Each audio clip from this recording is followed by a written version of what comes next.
Welcome to A Lunch with Biggie, a podcast about small business and creatives sharing their stories and inspiring you.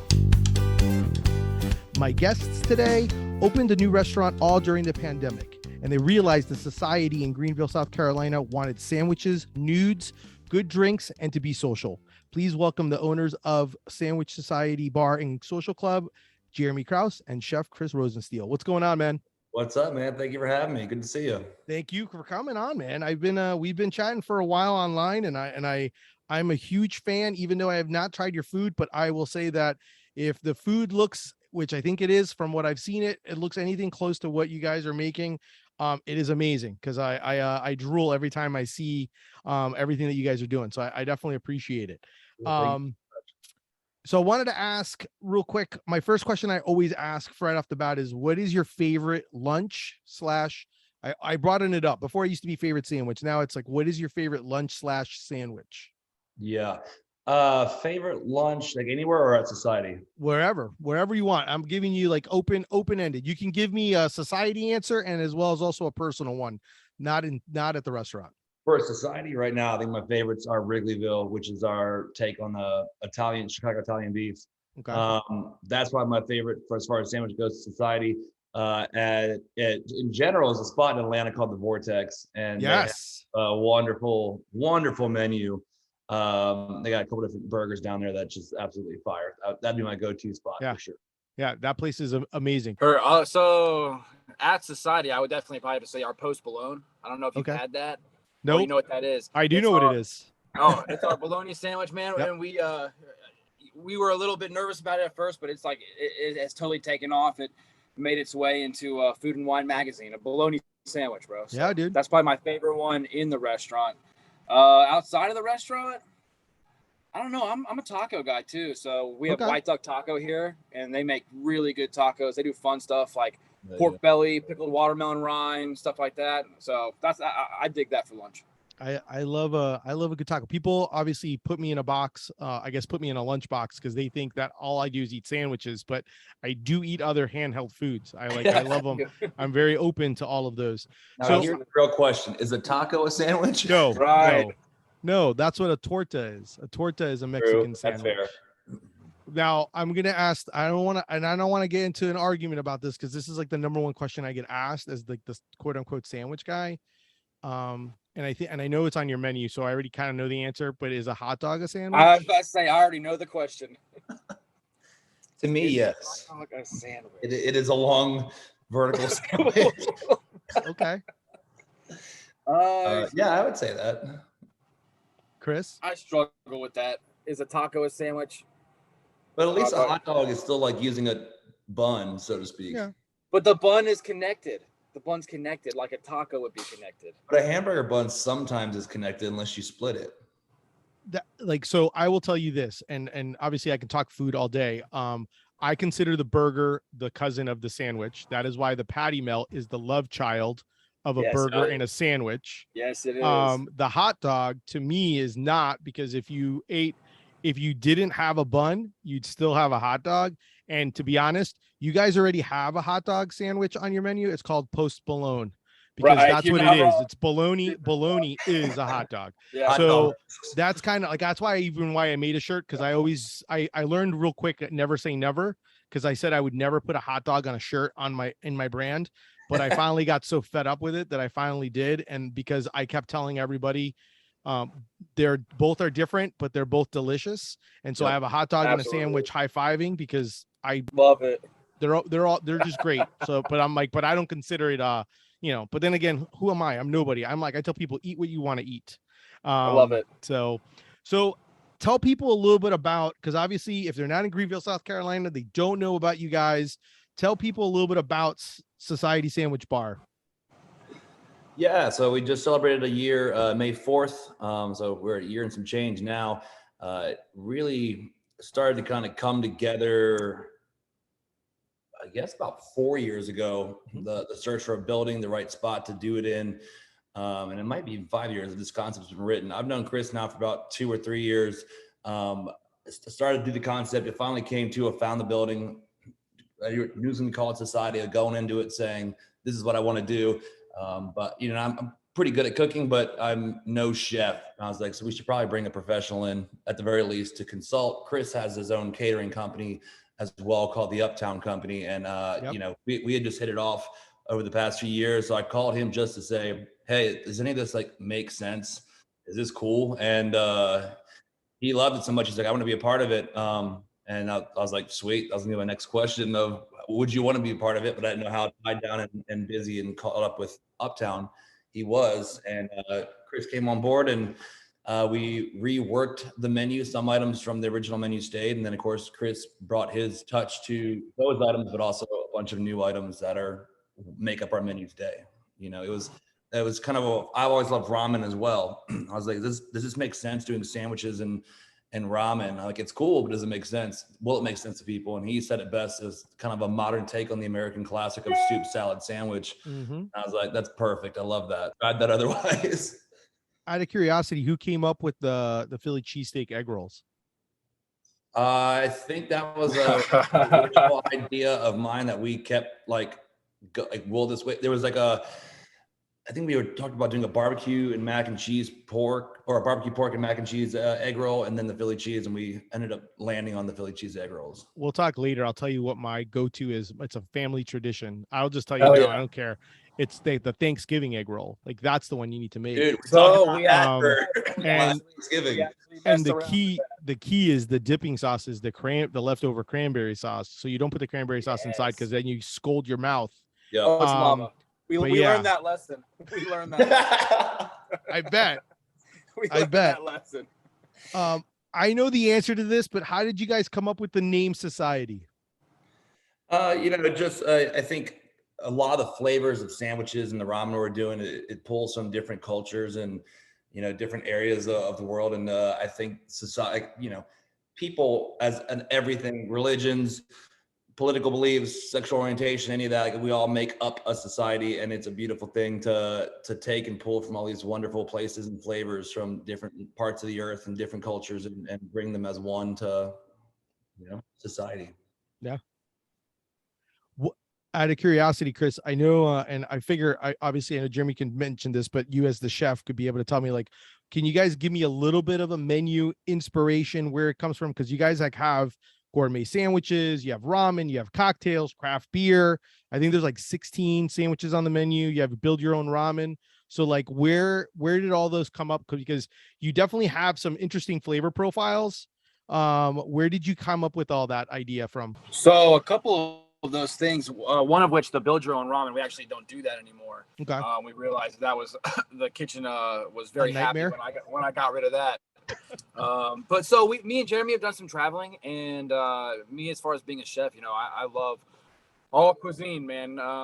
And so what we did is we kind of picked the things that we really wanted to lean towards a lot of Latin flavors, Spanish flavors, but also at the same time, I mean, you have such good umami flavors with your Asian cuisine. So we really wanted to kind of mesh those two together, and we don't really have necessarily a typical Mexican cuisine on our food, but we have a lot of guajillo pepper, a lot of ancho, a lot of poblano.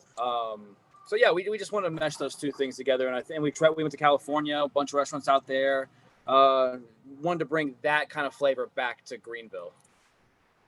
Speaking of California and of course sandwiches, have you ever had a stretto out in Los Angeles? No. It was amazing. Wrapped up shop, but I think they're doing pop-ups at a couple different spots in LA, and I think that they've been doing a couple in New York.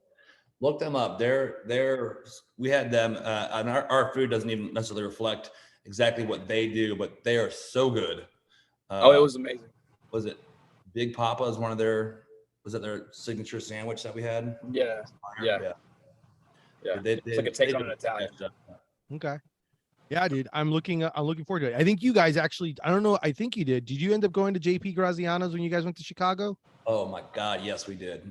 I did. I got that message from you. Top 3 best sandwiches I've ever had. Oh yeah, dude. As soon as you messaged me about that, we were all in our hotel rooms, and I immediately texted the group, and I'm like, we have to go here, because I started Instagram stalking them. Yeah, you have to go. So good. Yeah.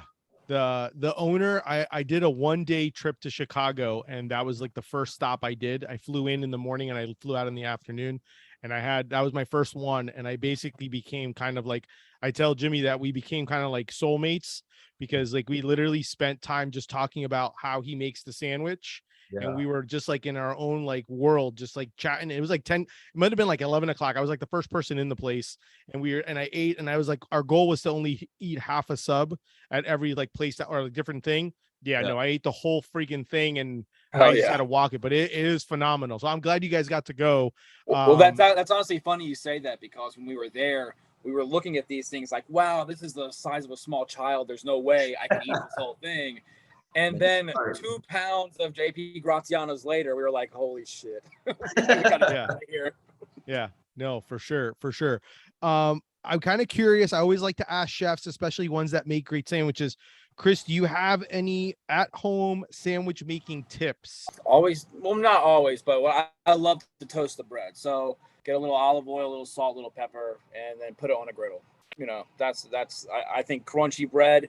Just know that you have different texture profiles that you need to be aware of with a sandwich. You need crunchy, you need soft, and then you can go into flavor profiles, sweet, spicy. Just make sure you're not, mixing too many of the same things. I guess that's what I'd say. It's a good one. Jeremy, you got one? No, I kind of agree entirely. I fully agree with Chris on that. We've learned since opening is bread's probably, if not the most important part. The quality of bread you're using, and that's just such a huge factor in doing a sandwich in my mind. And we've drove so many breads, so to speak, to the point that we've gotten it locked down to what we use as a brand standard for society. But that's absolutely invest in the good bread, because that'll make a world of difference for you. I totally agree with that.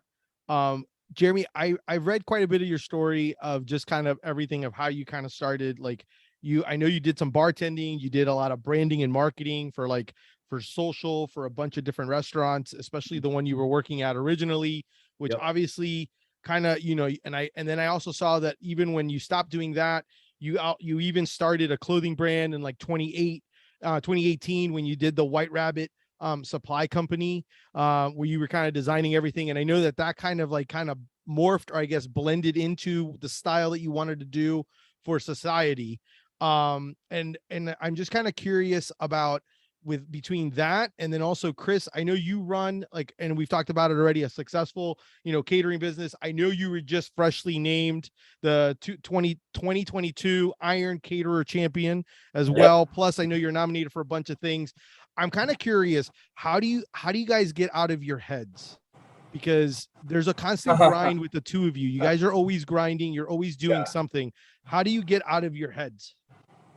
We go to St. Petersburg, Florida. Yes, we do. We were just down there over the weekend, and the coolest thing, I think, one of the biggest success for society is just how good of friends Chris and I are at the end of the day, and we're both super driven people. So even trying to get out of our heads, like you go on vacation just to unwind, and then still like, what if we did this? What if we did that? Like it's just a fun energy to feed off of, going back and forth with him and constantly talking shop and ideas. It's a good partnership for sure. So to get out of our heads, it's you try to unwind it and take it easy, but we also love what we do so much that it's fun for us. It's never really. Well, I mean, honestly, that's the truth. It's the same for me as well. I have things. I love sports. I'm a big baseball guy. So any chance I get to go down and watch our minor league team, the Greenville Drive, or go down to a Braves game, I love to do that. But as far as getting out of our heads, I mean, even if I'm at a Braves game, the wheels are still turning. My girlfriend calls Jeremy my domestic life partner because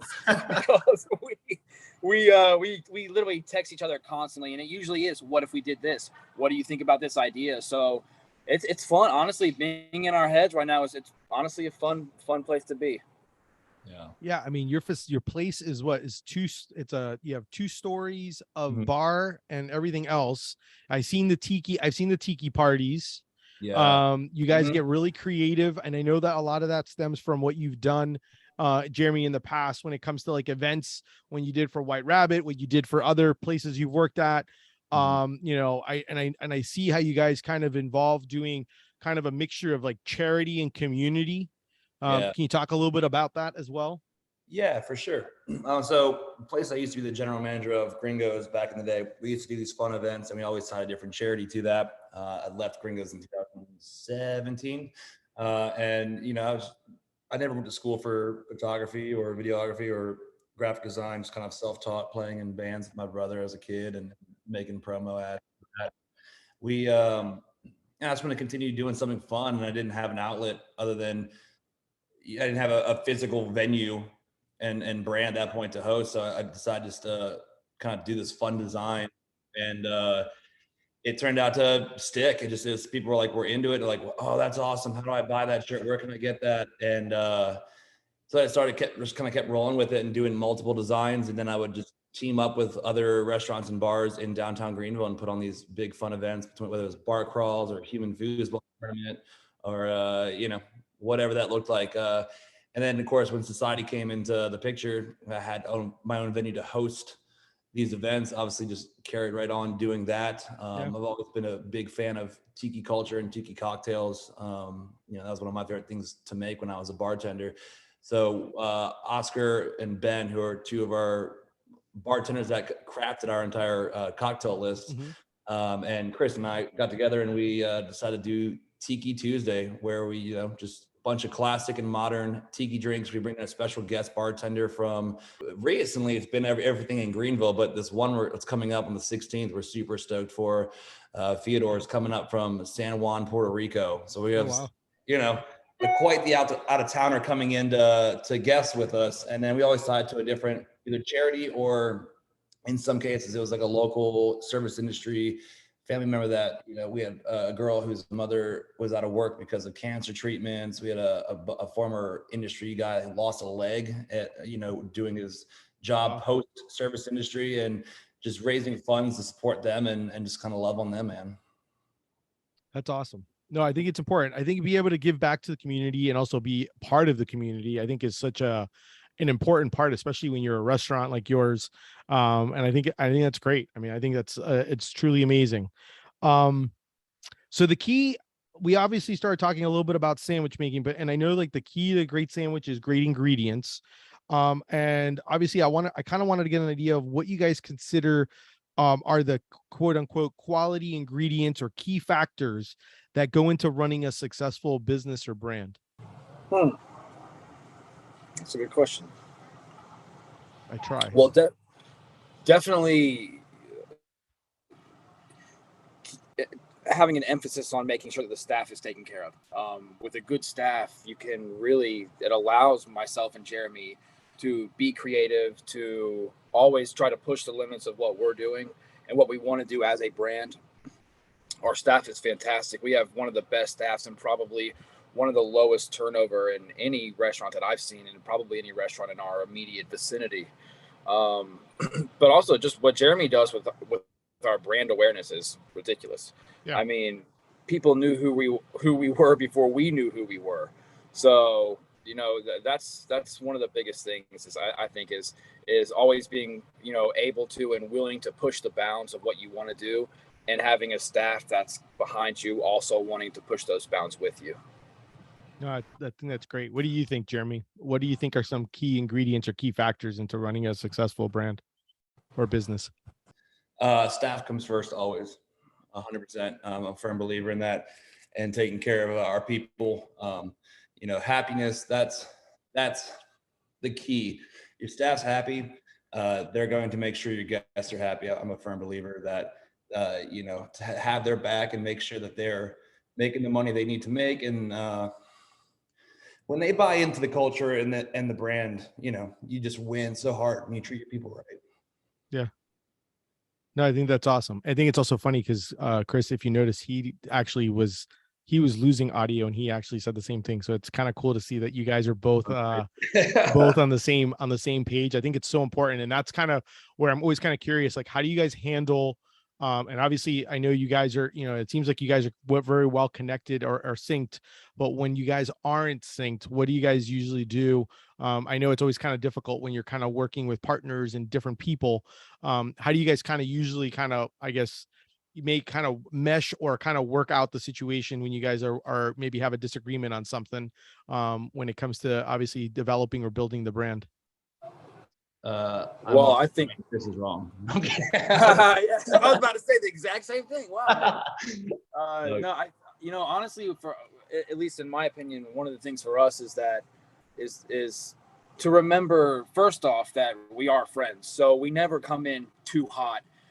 It's all and I know that I want the best for the business, and of course Jeremy wants the best for the business, and so do our managers, and so does our other owner. But when we do have those moments, which we do, I mean, obviously there's going to be differing opinions, and we just know that the goal itself is the same. We have the same common goal. So how do we get there? If this is your specialty, then you take the reins on this. And even if I don't necessarily think it's the way we should go, I know that you know what you're doing, and let's follow what you're doing. For instance, when we were writing the menu, the post bologna was a very contentious sandwich idea. We went back and forth so many times on whether, for days, do we put this on? I said yes every time. We have to put this sandwich on the menu. We're in the South. It's a Southern classic, but we're going to do it in a fun, dive bar-ish hangover sandwich sort of way.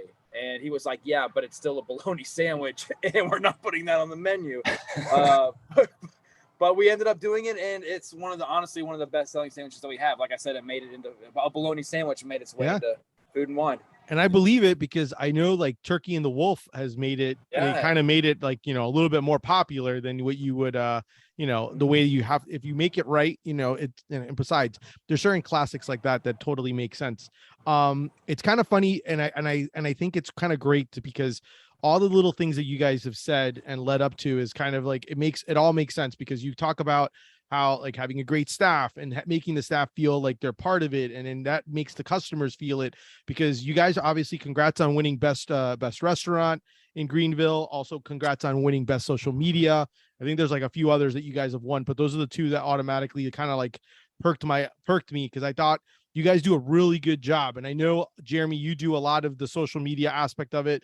You did it in previous roles, and even during the pandemic. So I kind of want to pick your brain. I want to kind of get some advice from you. What advice or tips would you give for businesses running their social media? Like, I mean, if you give some examples or ideas, hell, I don't care if you use me as an example, but I'd love to get some ideas of what you think are some things that people are lacking that they aren't doing to be successful on social.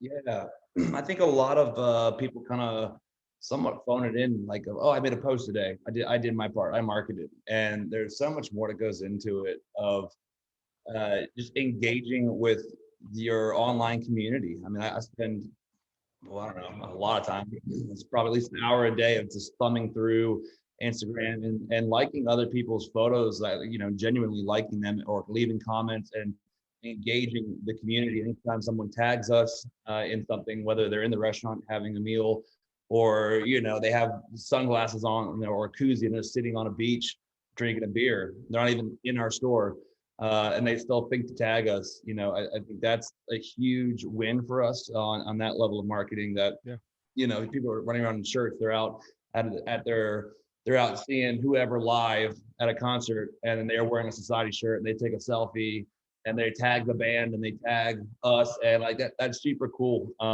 And I just think it's more than a post. I spent a lot of time obviously taking like photos and choreographed designs for social media, and you just really have to, I think, look at what your performing posts are, like what the best one is, and say, okay, this performed well. Why did it perform well? What was it about this post that connected with someone? Is it just visually a stunning photo? Is it a post Malone that triggers those nostalgic feelings of being a kid and your mom making you a sandwich like that when you were young, or after a pool day, whatever. Community and engaging with people is huge. And even getting to meet you, messaging back and forth. Yeah. I think a lot of businesses just think that one photo, I did my job today, and they don't they wonder why they don't see results, because they're not actually using the platform for what I truly believe it's intended for, and that's connecting in community. Yeah, to be social, to be Mm-hmm. part of society. Yep. You know, I guess you could say. There you go. What advice would you guys have for someone starting out? As cheesy or cliche as it is, don't give up, because it's never easy. If it was easy, everybody would do it. You just gotta wake up every day and do the damn thing. And I mean, live this, whatever it is you're doing, live it 24/7. There's, going back to how do you get out of your head? It's like, we never got out of the head. It just is, we like what we do, and we just keep pounding at it every single day. It's anytime someone's like, oh, congratulations, you guys are having a lot of success. I'm like, yep, trying every day. That's my best advice, is try every day. Even when you think you've made it, keep trying and keep being better and try to outdo what you did the previous day. And it's always going to be hard. But don't stop, because that's when you lose entirely. You could be an inch away from hitting the goal that you want to hit, and you just give up in that moment. Well, and I think to piggyback on top of that, you just have to understand from the very get-go that you're going to have to sacrifice. Like, you're going to have to choose. And a lot of times people aren't willing to make that choice to follow their ambition and to follow their business dreams. And that's what you have to do. You have to be willing to sacrifice and know that it's going to be, you have to live it, eat it, breathe it, sleep it. Yeah, you have to get out of your head sometimes. So do what you got to do. Go work out, go play music, whatever that is. But just know that you got to get back in your head, and we got to push. So that's what No, I love it. I think it's totally very true. And I know Jeremy, in your case, I mean, I like reading and like the fact that you didn't quit. I mean, I've read and I've heard like you had at least 3 investors back out during the process of trying to get society going. You've dealt with family and life tragedies in the last few years as well. And oh yeah, by the way, there's a pandemic that we're all dealing with. Right. You guys have continued to put your focus and time and actually be able to actually open a restaurant and be successful at it. So I definitely think those are truer words, could not have been spoken by the two of you. Tell folks a little bit about where they can find you, where they can follow you, where they can support you. I will tell you, I've never been like and Jeremy basically preaches the truth, because like he and I have been interacting on social for a while now. I'm obsessed because I love everything that you guys are doing graphic wise and design wise for the brand. I basically was constantly asking him whenever they would release things, I'd be like, is that going to be a shirt? I want to buy it. Like, even though I have my own clothing brand, I'm like, I still wanted to wear their stuff. I mean, and then you guys were nice enough, and thank you very, very much. And obviously I will be one of your poster boys. It looks good. I'm a plus size model, but I rock it. I love it, dude. I love all the shirts. And like I was telling Jeremy, I'm like, every week I basically have one that I'm going to be putting on and sharing, because and it's just because I think you guys do a hell of a job. The way you guys kind of design it, and and everything, how it looks. I love the way the shirts feel, because obviously it's very similar to what you did with your brand before. And I think it's awesome. But where can people follow you, support you? Go if they're in Greenville, South Carolina, obviously enjoy you. Tell folks a little bit about that. Yeah, so we're located at 18 East Coffee Street. As far as our social media following us, everything is at Society GVL. Our website as well as is societygvl.com. You can find soon, you'll be able to buy merch from there. Getting that uploaded in the works. But you can obviously order online, have it delivered by DoorDash, or as we love more so to see everyone's smiling face in the building itself. We're open 11 a.m. to 2 a.m. 7 days a week. I don't know whose idea that was, but but we're doing it. And yeah, man, social media, we're on Instagram, Facebook, more recently TikTok. Okay. Yeah. No, I think it's wonderful what you guys have created. I definitely know that you will be one of the reasons why I go to Greenville, South Carolina, because I want to meet you guys. And I definitely want to eat the hell out of your food. I have one more food related question, and then we'll wrap up. I'm just always kind of curious, what are there other items, or what other items are you guys thinking of incorporating to the menu? Or is it and I'm just always kind of curious, like how you guys mind goes And then does like your staff get to like kind of play around and be like, hey, what about this? And then you guys kind of create a special, or how does that usually kind of work? Yeah, we definitely have different specials. Uh, there's one that we might do that I did 2 days ago. The pizza glizzy.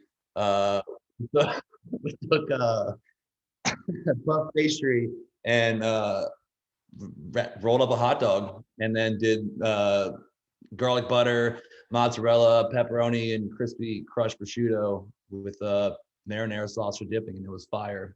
Nice. We definitely play around with a bunch of fun ideas, and like one of our guys, Zach, was a huge component in piecing together our Orange County bowl. Chris and I had a general bowl, and Chris made a wonderful sauce that we call our Maui sauce, and that sauce and the orange sauce he made for the chicken just worked so well together. They were like, this is an absolute banger, has to go on the menu. And then when Chris and I travel, like we love, the idea of kind of, again, culturally taking back something from a city we went to. We brought back the Wrigleyville, our spicy Italian, or spicy Italian beef rather, from Chicago. And again, thank you for that recommendation. You're welcome. We were trying them around town, but then that He has a beef kit. I don't know if you saw, or they saw that at the location. They have like he has like a collab with Barstool, and he has a beef kit. I actually just bought it because I just saw that for the first time. Yeah. Like via Instagram yesterday, actually. Yeah. Yeah, it's pretty cool. He's an interesting cat. He was an interesting interview, just how his business started and how it changed, because originally his business was not a sandwich shop. It was actually I don't know if you saw it, but when you walk in the place, it's like it's like an Italian. It's like they used to actually sell Italian herbs and things like that, olive oil and things like that, and they would sell in restaurants. So it's super cool what he's done, and then how he's kind of changed it, and now how he's shifting back to doing not only sandwiches but also trying to create something where he can actually deliver the products that he's using already. So it's kind of like he's going back to what they did 80 years ago. He's kind of making it full circle, but his way, which I absolutely love. It's kind of like, your Maui sauce may become something that you bottle and then start shipping out to everywhere, and doing stuff like that. Not to spark your brain to start thinking. Well, no, I was about to say low key, we're working on a couple things like that right now. Cool. So. Well, same thing with our hot honey. We make all of our own hot honey, and it's so good that we're like, man, we gotta put this in jars and just jar it and get it into local shops. Yeah. I mean, that's perfect. That's another way of growing the brand, not only within Greenville but everywhere else. So I think that's awesome. You know what? Just real quick, you were talking about staff involvement. Yeah. As far as the menu goes, I have total faith in my staff to not only have, discerning palates, but creative brains as well. And sandwiches are one of those things that you can do anything you want to do. You can literally make anything you want to make into a sandwich. So why not? So you're talking about, we making the staff feel like they're part of it. Well, they feel like they're part of it because they really are a part of it. Yeah. I take all advice from staff. I mean, do we act on it? Not necessarily, but do we listen to it? Absolutely. Because just because it's not my view or the way that I would do it initially doesn't mean it's not a fun way or the right way to do it. So anytime anybody's got something to say or some input, we're all ears. Front of house, back of house included. Yeah. That's awesome. Very, very cool. Well, gentlemen, I know you guys are busy. I know you're about to get a dinner rush, start coming, and happy hour and all that stuff on, so I do appreciate it. That's our show for today. Thank you so much to Jeremy Krauze, Chris Rosensteel of Society Sandwich Bar and Social Club in Greenville, South Carolina, for having lunch with me. Definitely make sure to check them out online, especially when their merch comes out. If you don't live nearby, I'm telling you, buy the merch. And as much as I want you to buy my stuff, buy their stuff as well. It's badass. If you enjoy the show, definitely make sure to subscribe. If you want to support, check out my brand, Deli Fresh Threads, do some shopping, and obviously tell your friends. Obviously they two big things. I know you guys don't you guys have a hashtag on your ramen? Do you have a hashtag for your ramen for if someone takes a picture or a selfie with it? The best hashtag is Society GVL. But we love the hashtag send nudes. Yes. That's one of my favorites. And obviously they're going to want, just like I want, sandwich selfies. If you eat one there, definitely tag them, and then definitely make sure to let me know, because I want to see the sandwich selfies if you have them. But thank you. Until next time, keep eating sandwiches and follow your passion.